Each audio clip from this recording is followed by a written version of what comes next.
Salut, ça va? Ça va et toi? Bienvenue à bord. Merci, très de gentil. mon voilier avec lequel je vais partir faire un tour du monde. Si tu veux, je peux t'en dire un petit peu plus à l'intérieur. Un tour du monde. Un tour du monde, absolument. Bah, je te laisse me guider. Allez, c'est parti. Alors, donc du coup là on est sur le pont et on va se diriger vers le cockpit ici, qui est le lieu où on va diriger le bateau avec ici la barre franche. Et puis des contrôles comme ici, pilote automatique, la manette des gaz pour le moteur. Ici c'est là où on met l'iPad, toute la navigation avec des cartes électroniques sur iPad. Et puis bah écoute, il faut rentrer dans le navire. Ici qui est donc la partie un peu technique on va dire. Et puis on arrive ensuite là sur la zone de vie, donc le carré, avec la petite cuisine ici. Et donc là ça c'est vraiment voilà, l'espace collectif pour les 4 ans à venir, avec donc, la possibilité de bosser ici, de manger avec l'équipage, etc. Et puis c'est la pièce qui va connecter aussi toutes les autres cabines, avec ici la cabine avant, la salle de bain, et puis la cabine arrière ici. Voilà. Donc en fait c'est un bateau qui est assez petit, mais qui convient bien pour 4 personnes, c'est assez cool, c'est assez confortable. Après voilà, faut bien ranger ses affaires dans le carré pour que ça reste agréable à vivre, mais sinon c'est cool.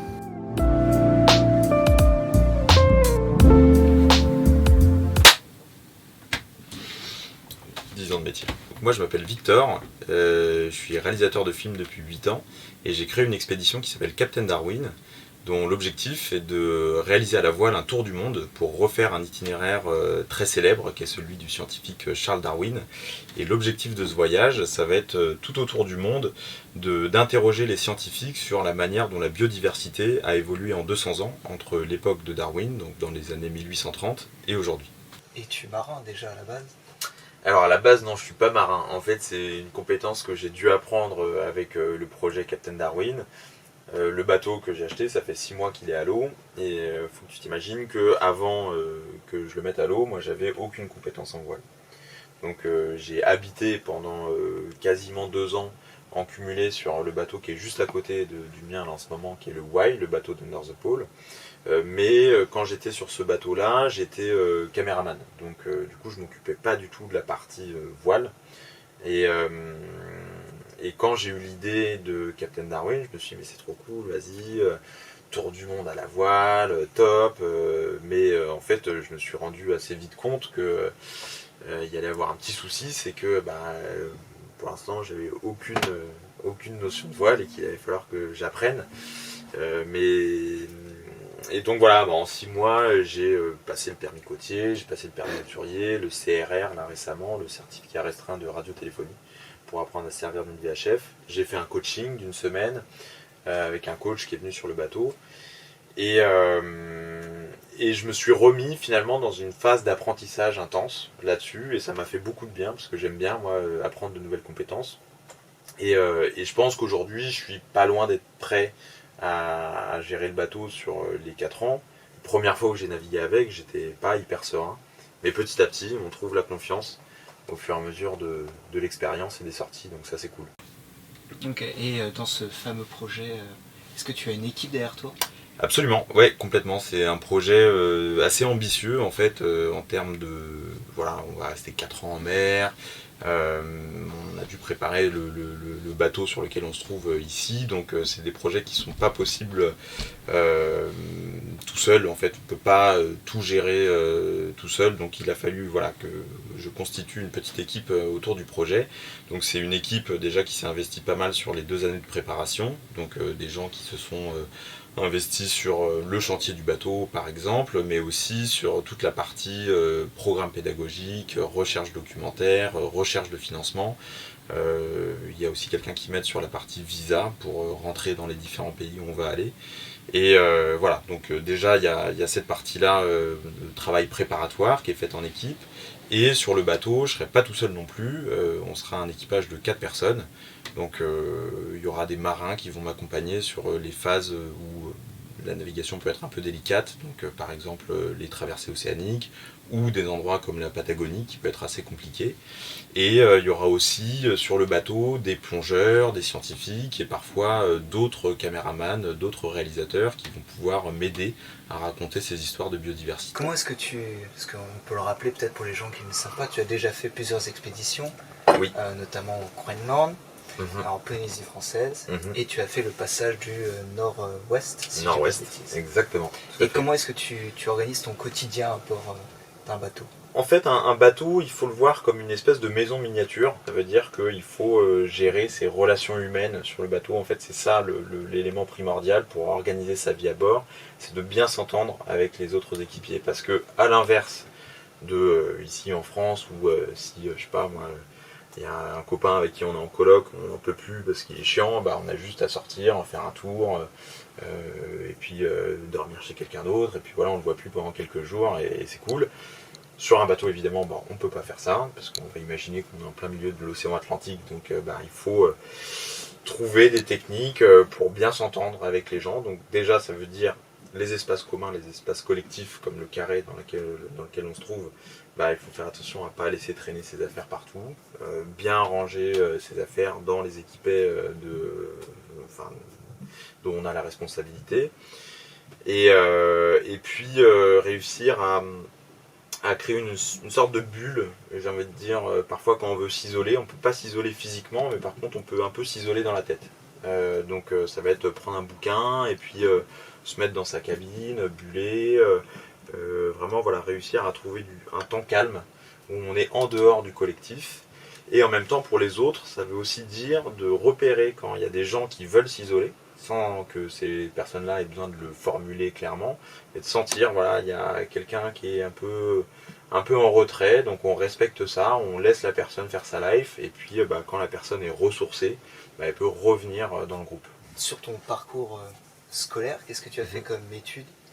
Alors, moi je suis né et j'ai grandi à Rennes, donc j'étais pas vraiment en bord de mer, même si historiquement dans la famille on est plutôt du Nord-Bretagne vers Saint-Briac dans le nord et puis vers l'Orient dans le sud, donc voilà, j'avais quand même passé des vacances au bord de mer. J'ai fait un petit peu d'optimiste quand j'étais petit, mais c'était vraiment des petites expériences de voile, mais sinon moi mon cadre de vie, ça a plutôt été la ville. En fait, j'étais un citadin de base.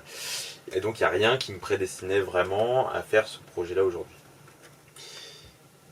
En fait, c'est des rencontres. Parce qu'à un moment donné, quand j'ai commencé à travailler comme caméraman, j'ai rencontré Emmanuel et Guilain du projet Under the Pole. On s'est bien entendu avec eux, donc je suis allé sur leur bateau. Et puis, voilà, j'ai appris petit à petit à aimer la mer. Mais c'est vrai que voilà, initialement j'étais à Rennes, donc bah, j'ai fait un parcours assez classique. J'étais en lycée général. Après mon lycée, j'ai fait Sciences Po, l'Institut d'études politiques de Rennes. Et c'est une école que j'ai beaucoup aimée parce que ça m'a permis de continuer à toucher à tout, un peu à la sortie du lycée, de faire plein de matières hyper intéressantes, du droit, de l'économie, de l'histoire, de la géographie. Donc finalement un peu comme au lycée. C'est un peu une continuité du lycée. Beaucoup de langues aussi. Ça, je trouvais ça hyper intéressant de continuer à faire cet apprentissage-là. Et puis, je me suis spécialisé petit à petit au fil de mon parcours, d'abord dans l'économie et la finance. Voilà, c'était un peu mon truc. Et moi, mon intention première, c'était de travailler dans la santé, de faire directeur d'hôpital. C'était mon rêve, voilà, pendant quelques années. Et puis, en fait, au fur et à mesure de mon cursus, je me suis dit, bon, la haute fonction publique, je suis pas sûr. Donc, bah, comme j'aimais beaucoup les documentaires, finalement, je me suis intéressé à ça. Je me suis rendu compte bah, que c'était un vrai métier, voilà. Et donc, bah, je me suis dirigé vers la fin de mon parcours à Sciences Po, plus vers la production audiovisuelle. Et puis quand j'ai été diplômé, bah, je me suis lancé en freelance. Donc j'étais auto-entrepreneur, je le suis encore d'ailleurs aujourd'hui, intermittent aussi, à travailler pour des boîtes de production. Et puis bah, c'est ce parcours-là qui m'a amené à partir sur le Wai, à voyager à travers le monde, et puis bah, aujourd'hui à avoir mon propre bateau, et puis finalement à continuer ce métier de réalisateur, mais de façon un petit peu différente, en habitant sur ce bateau. Il y a une chaîne YouTube qui a été créée, Absolument. que je vous invite à aller voir, hein, qui s'affiche là. Ouais. Et il y a énormément il y avait une conférence au lycée, et tu avais aussi amené des élèves sur ton bateau, j'ai vu, C'est ça. sur l'Ouest de France. Tout à fait. Donc il y a vraiment une envie. Bah ouais, en fait, le métier que moi je fais depuis 8 ans, si tu veux, de faire des films documentaires, l'objectif c'est d'amener le public, le grand public, en fait, à se questionner sur les sujets d'environnement, de biodiversité, d'écologie. C'est un travail de pédagogie, de sensibilisation. Donc évidemment, quand on fait des films, ils sont faits pour être vus par des gens, parce que je pense que les films ont vraiment ce pouvoir de changer la perspective des spectateurs qui les regardent sur le monde d'une manière générale. Et moi, c'est ce que j'essaye de faire. J'essaye de faire en sorte, à mon niveau évidemment, que la société avance vers plus de durabilité, vers plus de sobriété. Donc moi je suis pas ingénieur, je suis pas scientifique, donc je vais pas par exemple, je sais pas moi, inventer une machine qui va capter le CO2 dans l'atmosphère pour résoudre le réchauffement climatique. En fait, je peux amener de l'information, je peux amener des éléments qui vont amener les gens à se questionner sur le monde dans lequel on vit et qui vont peut-être, je l'espère, les amener vers plus de sobriété écologique. Et ça, je pense que c'est important pour les citoyens d'aujourd'hui d'essayer de faire sa part pour résoudre les problèmes de réchauffement climatique, de bouleversement climatique, pour plus de durabilité. On peut voir qu'il y a énormément peut-être d'influence dans le YouTube, sur le cinéma, où on voit il y a des points de vue, des choses là. Tu es peut-être un passionné de cinéma? Ouais, alors je pense comme tout le monde, regarder des films c'est quelque chose qui me plaît pas mal. D'ailleurs il va falloir qu'on se constitue une petite bibliothèque de films sur le bateau avant de partir, parce qu'évidemment on n'aura plus accès à internet une fois qu'on sera parti de Concarneau. Moi ce qui m'inspire pas mal c'est surtout les documentaires télé, parce que donc c'est pour ça que je suis devenu réalisateur à un moment donné, parce que j'aimais beaucoup regarder des beaux documentaires animaliers sur Arte, c'est le fait de voir ces images qui viennent de partout dans le monde, confortablement installés dans son canapé, c'est ça qui m'a donné initialement envie de faire ce métier-là. Et évidemment, quand on fait un film, il va falloir réfléchir à avoir une diversité de plans, avoir du drone, avoir des plans larges, des plans serrés, des plans moyens. Et en fait, c'est cette diversité, cette qualité des images, je trouve que moi j'essaye d'amener aussi dans le travail que je fais sur YouTube. Alors pourquoi j'ai choisi d'aller sur YouTube et pas à la télé? C'est tout simplement parce que sur internet, quand on diffuse un film, on sait qu'il va être accessible par tout le monde de façon complètement illimitée et gratuite surtout, alors que les chaînes de télé sont plutôt dans une optique de verrouillage de la diffusion des œuvres. C'est un peu le modèle économique, si tu veux, des boîtes de production. Et moi je voulais pas partir là-dedans, je voulais plutôt rester dans le côté libre et gratuit. Donc tous les films que je fais, que je réalise sont disponibles en Creative Commons, donc n'importe qui peut en fait les télécharger, peut utiliser les images que moi j'ai fait pour montrer à quel point la nature est belle, et que ce soit pas juste sur Captain Darwin qu'on puisse voir ça, mais que ça puisse un petit peu aller dans d'autres productions qui pourraient réutiliser mes images. Et je trouve que cette liberté-là créatrice et cette liberté de diffusion, elle est super intéressante, d'où le fait de produire sur YouTube. Et sur YouTube, on pourrait penser que d'un point de vue qualitatif, on est en deçà de la télé ou du cinéma, mais pas nécessairement en fait.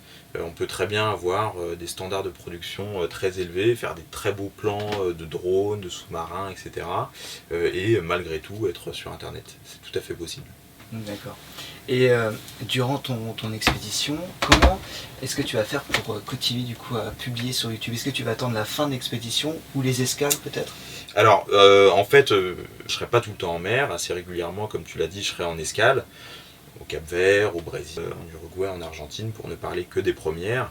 Et à ce moment-là, j'aurai accès à Internet, alors soit du Wi-Fi, ou soit que ce soit téléphone cellulaire, classique. Et puis là, je pourrais envoyer ces vidéos que je fais sur Internet. Le fait de pouvoir non seulement mettre des vidéos, mais aussi des photos sur Instagram, des petits textes sur Facebook ou sur le site pédagogique où je donne quand même aussi pas mal de nouvelles pour les écoles primaires et les collèges.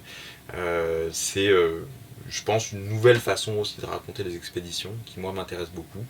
L'idée, c'est vraiment de profiter de tout ce que nous offre Internet, dans ce que ça a de plus positif pour raconter le voyage. D'accord. Et sur le temps de tes escales, ce sera quoi à peu près la moyenne que tu vas rester sur place, si tu sais déjà? Ouais, alors c'est un peu dur de répondre à cette question. Pour te répondre au global, si je voulais faire le tour du monde le plus rapidement possible, on va dire, avec un bateau de cette taille-là, de ce poids-là, je serais à peu près sur 2 ans. Et là, en tout, je prévois 4 ans. Donc pourquoi je prévois 4 ans? Parce que justement j'ai vraiment envie de rester longuement à chaque escale pour prendre le temps de découvrir le paysage, de faire de belles images, de faire de belles rencontres aussi, parce que les belles rencontres prennent du temps évidemment pour connaître bien les gens avant de les filmer. Ça, je pense que c'est important. De ne pas sortir directement la caméra parce que ça peut être un peu impressionnant et puis on peut effrayer quelque part, je pense, les gens qu'on essaye d'interviewer. Et donc, voilà, l'idée c'est de prendre le temps. Je ne saurais pas te dire de façon précise exactement en termes de nombre de jours ou de semaines combien je vais rester à chaque fois, mais on sera à peu près dans 1 mois par escale. Là en l'occurrence au Cap-Vert, on va même s'arrêter carrément 2 mois. Donc en fait il y a 1 mois de mer pour y aller déjà, donc on part début octobre, on arrivera début novembre. Ensuite on reste 2 mois sur place, novembre et décembre. Fin décembre, ce sera les fêtes de fin d'année qu'on va passer a priori au Cap-Vert. Et puis ensuite début janvier, alors probablement pas le 1er janvier parce qu'on aura peut-être un peu mal aux cheveux encore à ce moment-là, mais le 2 ou le 3, on repartira pour 3 semaines de mer d'un coup pour aller jusqu'au Brésil. D'accord. Et il y a une particularité sur cette chaîne YouTube, c'est que les épisodes ils sont disponibles mais en anglais. Pourquoi ce choix? Try sailing this magnificent racing boat. Just so you know, this boat, Banque Populaire, is the boat of Clarisse Kremer, and she was a contestant of the Vendée Globe 2021, and it's actually the boat with the woman on board who sailed the fastest around the world. Once the harbor was cleared, we could drive the travel lift directly onto the hold, meaning that now there's nothing between my ship and the welcoming Atlantic waters. Excellente question, Victor. En fait, pourquoi l'anglais? C'est assez simple en fait, c'est que moi je trouve que voilà, sur internet on voit quand même plein de gens qui parlent de base pas anglais, enfin dont c'est pas la langue maternelle, mais qui font cet effort de parler en anglais pour être compréhensible par le plus de personnes possible. Donc moi je regarde pas mal des vidéos qui sont faites par des Russes, des Brésiliens, par des Espagnols, qui font cet effort-là, et pour qui c'est assez naturel de faire cet effort-là en fait. On vit dans un pays quand même en France, je pense qu'il y a un très beau pays, il n'y a pas de souci avec ça, mais on a parfois un peu honte de notre accent, on a parfois un peu honte de se risquer à parler anglais parce qu'on a peur du regard des autres, et je pense que c'est dommage. Je pense que c'est dommage parce que faire cet effort-là, c'est finalement faire l'effort d'être compris par le plus de gens possible sur la planète, et donc moi à un moment donné je me suis dit écoute je vais prendre ce risque, et donc je parle pas hyper bien anglais, on est d'accord, mais toutefois j'essaie d'avoir le vocabulaire le plus riche possible, je travaille pas mal sur mon accent, même si ça s'entend peut-être pas trop pour l'instant, mais voilà, c'est cette idée d'être compris par le maximum de personnes, et notamment par les personnes dans les pays dans lesquels je vais aller. Parce que à part là maintenant à Concarneau et en Polynésie française, donc ça sera dans 3 ans où les gens parlent français aussi, je vais passer que dans des pays où ils parlent soit anglais, soit espagnol, soit portugais. Et donc la langue qui rassemble tout le monde, finalement, c'est l'anglais. Aujourd'hui, on est habitué à vivre avec les dernières technologies, Mhm. à être ultra connecté, toi aussi, pour pouvoir suivre tout simplement cette aventure sur YouTube, sur les réseaux sociaux, un site internet aussi. Est-ce que ça va être tout simplement choquant, tout simplement, de se déconnecter, comme tu l'as déjà fait? Ouais, c'est une bonne question parce que comme tu le dis, je pense qu'on est très habitué à vivre en permanence connecté avec ses amis, sa famille, en fait le monde entier via les réseaux sociaux. Moi je trouve que c'est parfois un peu too much. Tu vois, depuis que j'ai commencé le projet, j'ai de plus en plus de gens qui m'envoient des mails, des textos, des DM sur Insta, des messages sur Messenger, des WhatsApp. Enfin bref, en fait on a voilà, tout un tas de réseaux comme ça qui nous connectent aux autres, donc c'est cool à plein d'égards, parce que la connexion humaine c'est quelque chose de positif. Par contre, moi je trouve qu'à un moment donné, t'es vraiment surchargé de notifications, tu vois, ça peut être un peu fatigant, parce que je l'avais mentionné tout à l'heure, mais c'est vrai que je trouve qu'à un moment donné, l'ennui, la déconnexion, ça peut faire aussi du bien. En fait, je pense qu'on a tout intérêt chacun à trouver un équilibre par rapport à ça. C'est-à-dire que les réseaux sociaux en soi sont pas mauvais, ils amènent des choses intéressantes. Il faut juste réussir à se positionner, quoi. Je pense quelque part entre les deux, savoir quand se connecter aux gens et puis quand aussi parfois être un petit peu plus tranquille, tu vois. Et donc, bah, quand tu pars sur le bateau, en fait, tu es forcé de te déconnecter. À part le téléphone satellite, mais qui n'est pas allumé en permanence, mais qui te permet quand même de communiquer avec la Terre. Parfois c'est pour envoyer une photo sur les réseaux, mais parfois ça va être aussi pour appeler un médecin si jamais il y a un problème sur un des équipiers. Donc la connexion, elle est parfois un élément de sécurité, un élément vital. Donc moi ça me fait pas du tout peur, en fait au contraire, moi je trouve que c'est enrichissant. D'accord. Et il y a une envie du coup de montrer l'écologie, mais est-ce qu'il y a une envie aussi, je repense à la première vidéo de la chaîne YouTube, où tu es déjà en Polynésie, est-ce qu'il y a une envie aussi de montrer la culture, par exemple, de ces pays ou ces choses-là, même si c'est axé sur l'écologie principalement? Effectivement, la partie sociale, on va dire, est aussi très importante pour construire un monde plus durable. Il y a vraiment cette partie environnement, écologie, mais on doit aussi, je pense, apprendre aujourd'hui à mieux vivre ensemble. C'est un des grands défis de notre temps. Et donc montrer un petit peu la culture des pays dans lesquels je vais aller, ça peut participer à ça. Et je pense que aussi une partie importante, c'est de montrer que dans chaque territoire, il y a des gens, des citoyens qui sont engagés dans des initiatives de conservation environnementale. Et là, chacun fait un peu en fonction de son territoire. Donc au Cap-Vert, qui sera la première escale du projet, je vais parler d'une initiative de sauvetage d'une espèce d'oiseau qui est l'alouette de Raso, où là, des citoyens ont fait une translocation, donc ils ont pris certains individus de l'espèce qui étaient basés sur une île pour les introduire sur une autre île de manière à améliorer la résilience de l'espèce face au réchauffement climatique. Donc ça, c'est des choses qui font partie de la culture du territoire et que j'espère mettre en valeur, mettre en lumière, de façon à montrer au public auquel je m'adresse qu'on peut impacter de façon positive l'environnement et le territoire sur lesquels on se trouve. D'accord. Et aujourd'hui, on est en septembre, Oui. On est à Concarneau. Où en es-tu dans les étapes de ton projet? Alors, l'expédition en soi est déjà partie. Là, je me trouve effectivement à Concarneau, on est à Concarneau, mais je suis en escale. Je suis plus vraiment dans cette phase de préparation dans laquelle je me trouvais depuis 2 ans. Pourquoi je dis ça? Parce qu'en fait, le bateau est déjà parti de Plymouth, qui était donc vraiment la première escale, le vrai premier départ du voyage, parce qu'en fait, c'est là d'où est parti Darwin, le 27 décembre 1831. Donc moi, il y a une semaine à peu près, 10 jours maintenant, je suis parti avec un équipage de 5 personnes dans cette ville anglaise et on a trouvé une plaque qui commémore le départ de Darwin, il y a 200 ans à peu près. On est allé se positionner exactement là où le Beagle, donc le bateau sur lequel Darwin est parti, se trouvait donc, en 1831. Et je suis allé dans cette petite crique au niveau de cet endroit-là. J'ai arrêté le bateau. Et là, j'ai mis le premier coup de moteur, et donc l'expédition Captain Darwin était lancée. Évidemment, Darwin, il n'est pas passé par Concarneau, donc moi je m'autorise quelques petits voilà, quelques petites modifications par rapport à son itinéraire. Mais pour moi, c'était important de revenir par Concarneau parce que c'est là que j'ai préparé le projet depuis 1 an maintenant.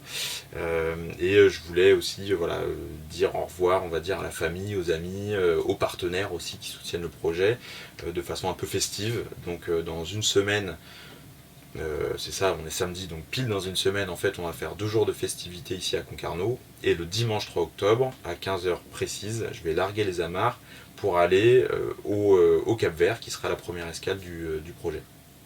D'accord. Et je sais que le projet n'est pas encore fait, mais est-ce que tu as déjà d'autres projets? Déjà le projet de sortir un film sur ce projet-là, mais peut-être d'autres qui sont... Bah écoute, déjà je vais m'occuper de ce projet-là parce que ça représente pas mal de boulot. Après c'est vrai que voilà, à la fin de ce projet-là, j'aimerais sortir un film qui s'appellera Planète 2222 et qui sera un voyage dans la biodiversité du futur. Parce que ce que je fais aujourd'hui avec Captain Darwin, c'est de faire ce comparatif historique entre ce qu'a vu Darwin et ce que les écosystèmes sont devenus aujourd'hui. Mais il me semblait également intéressant d'interroger les scientifiques sur à quoi ressemblerait le monde potentiellement dans 200 ans si, comme je le fais aujourd'hui, il y a quelqu'un qui se dit bah tiens, je vais refaire le voyage de Darwin ou de Captain Darwin 200 ans plus tard, qu'est-ce qui serait susceptible de voir. D'accord, et ben merci Captain Darwin. Merci à toi. Je te souhaite le meilleur pour ce voyage, pour suivre tout simplement l'aventure de Captain Darwin. On vous invite à nous suivre aussi sur la maison pour suivre cette nouvelle série. Merci Victor. Merci à toi.